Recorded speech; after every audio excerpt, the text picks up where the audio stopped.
All right, new day, back to it. It's 40 degrees outside. This is the old turbo and the new turbo, the Pure500.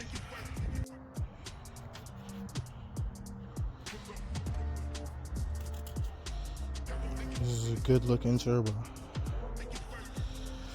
but I don't know if I said it previously, but this is not a how-to video.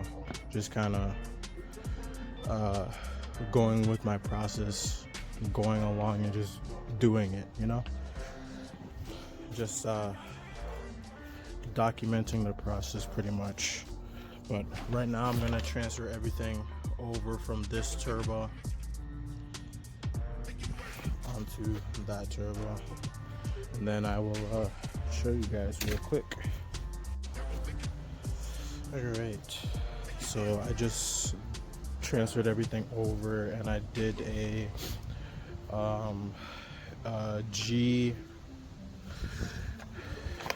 GFB, go faster bits, diverter valve kind of upgrade.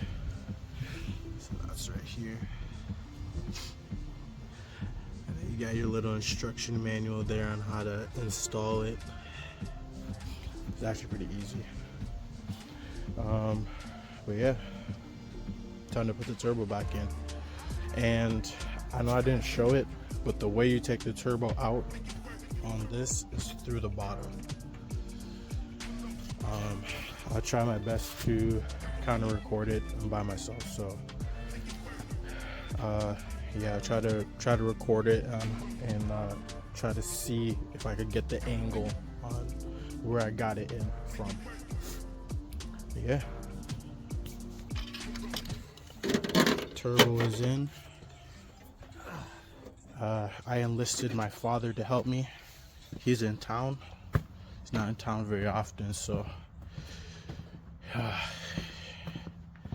asked him to help me with getting the turbo and all that situated. And so far it has been a struggle. It's one of the turbo or the oil pressure line is being really hard to put back in. So that's what we're fighting right now. And then yeah, it's just a tight squeeze overall. But getting there slowly but surely. Should be done by tonight. Pretty much everything on the bottom is done. The coolant crossover line, the turbo coolant line, those are all connected. I just have to put the engine mounts on and then the axle in. That's it for the bottom. And then yeah, the oil feed for the top, and then there's a few small things I have to button up. But yeah, it's almost there. All right, it's been a very long time. I struggled on one hose or a line for a very long time. So if you look in here, let's see if I can zoom into it. This line right here is your high pressure oil feed for the turbo, and it goes down here, back behind the manifold, kind of behind on the back side of the turbo.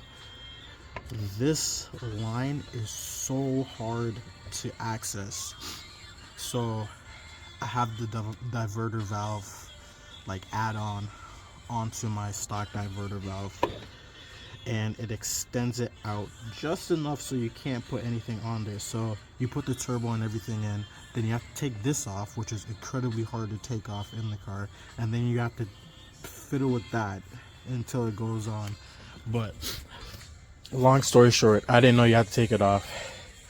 I was trying to get it on without taking anything off, and when I was taking the old turbo out, I bent the line, so I was trying to bend it back into place while the diverter valve was still in there and screw it into place and all of that. But I got it on. Now just buttoning everything up.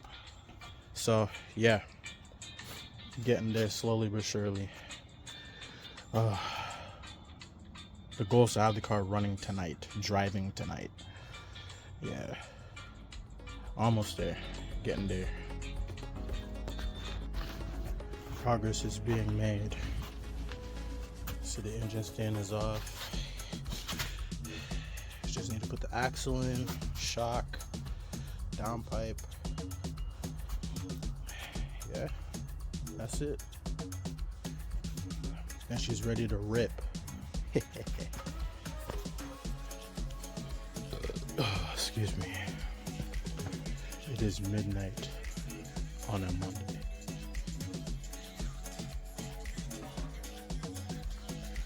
Finally got everything back together. I'm about to start the car up. Only thing it doesn't have right now is coolant, as it ran out of coolant. I only had like maybe half a bottle or something like that, and I forgot to pick some up after work. So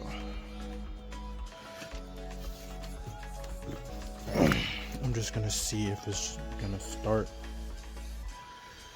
and if there's any leaks.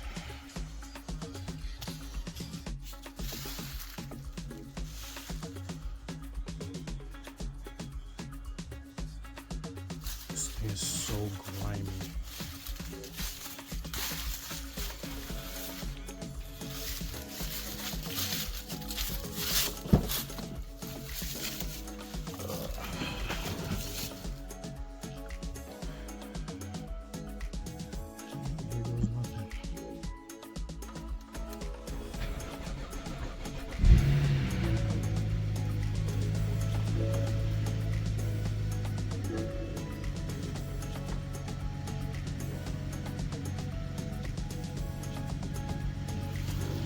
Sounds pretty good. Check for leaks real quick.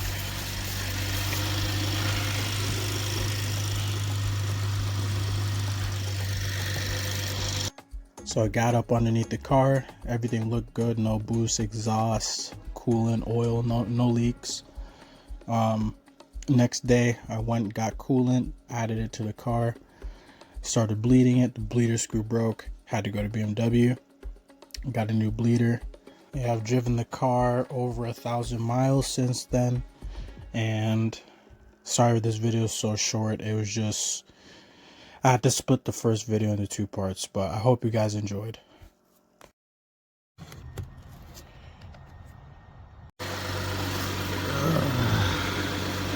Kind of hard to see. I guess we could go through here.